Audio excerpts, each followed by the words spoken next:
5 kilos in the red. Yeah. Tony Nelson in the blue. And Tony Dom Nelson. Bradley. Tony Nelson's looked really good. Obviously, the match against Kirklevet, everyone was kind of seeing how that's going to play out because we know he's been training there the last month or so. And Tony Nelson wasn't pretty, but he definitely controlled that match. Yeah, he controlled it. I mean, really, Kirklevet was the aggressor during much of the match, but when Nelson had to go get a single, he went and got it, quick takedown, no issues. Now here against Dom Bradley, the hand fight's super important. Dom's going to try to get to Nelson's left leg off that snatch single to the right side. He'll double off. He'll come around the body. He has a lot of different ways he'll finish that leg attack. It's one of Dom's go-to offensive maneuvers. Yeah, this is a lot. I mean, neither of these guys are really dynamic offensively. Both of them are really big, really positionally sound. And so for me, it's who's controls the center is going to win the match. So far, no warning for passivity. You have to figure something like shot clocks and just in general how these matches go. It's a one takedown max type of thing between these two guys.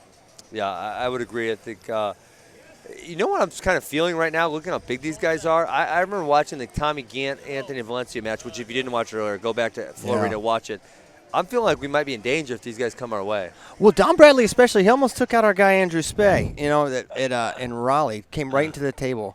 There's no Mac and as you see Bradley changing his level, trying to get to that single, but good foot speed from Nelson. Nelson a tough guy to get to as Bradley gets warned for passivity first.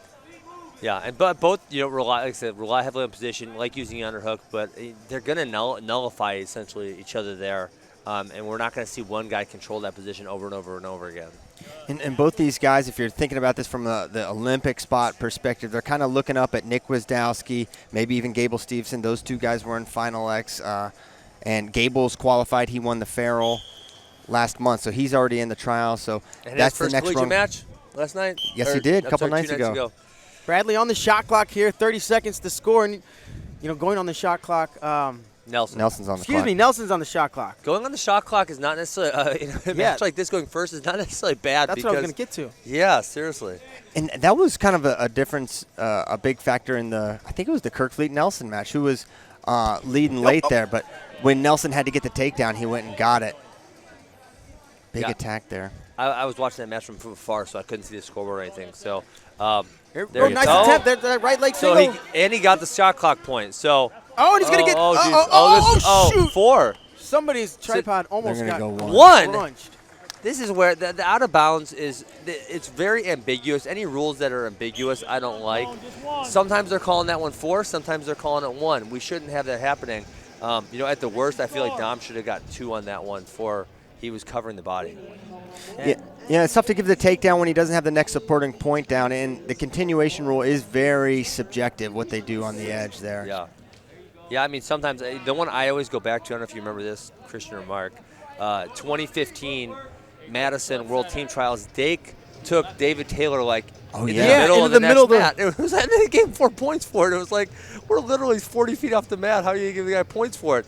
But then when other wrestlers see that behavior being rewarded, they only got to think, hey, I need to do this too. Yeah, 2015.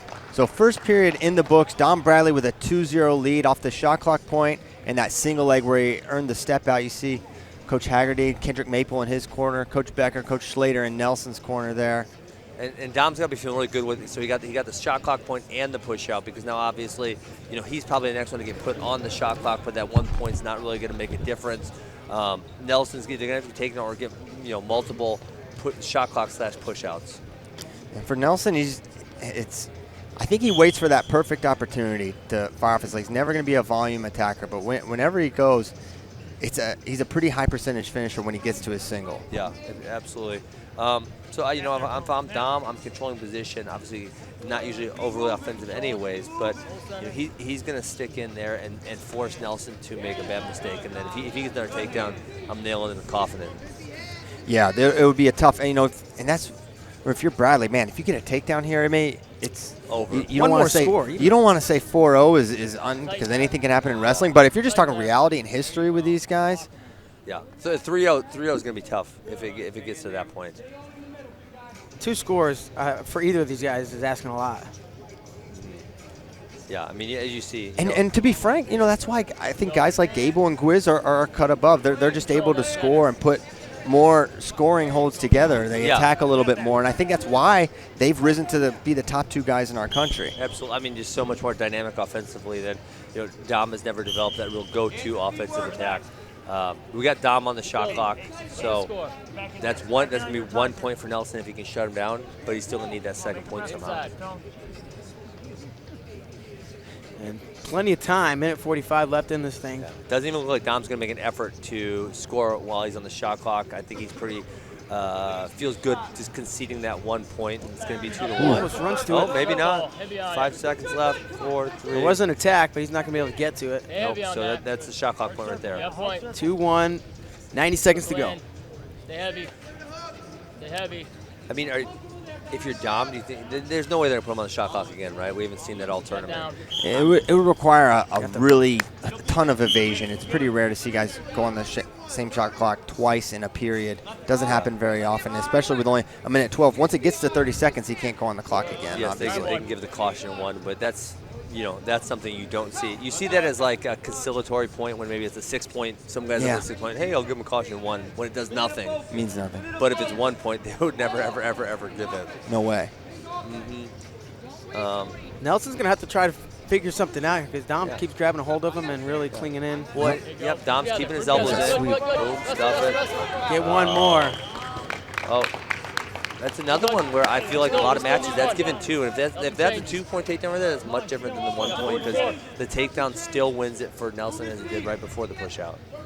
Yeah, so there's another one. But, man, Dom is doing a good job sprawling, getting his hips back. I just went dead.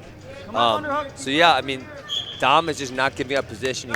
He's not allowing Anthony Nelson into any type of good leg attack, right? Nelson's not getting any setups, and Dom's just stuffing it where it comes in at.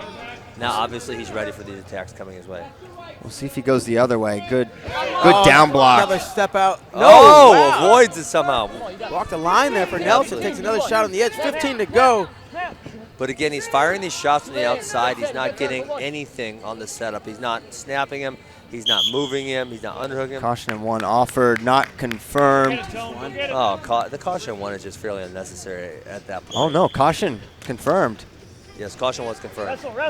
Dom, get on. Oh, that was strange.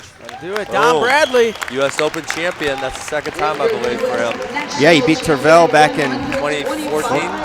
13. 13? Yeah. 13. Pretty sure. So he'll go into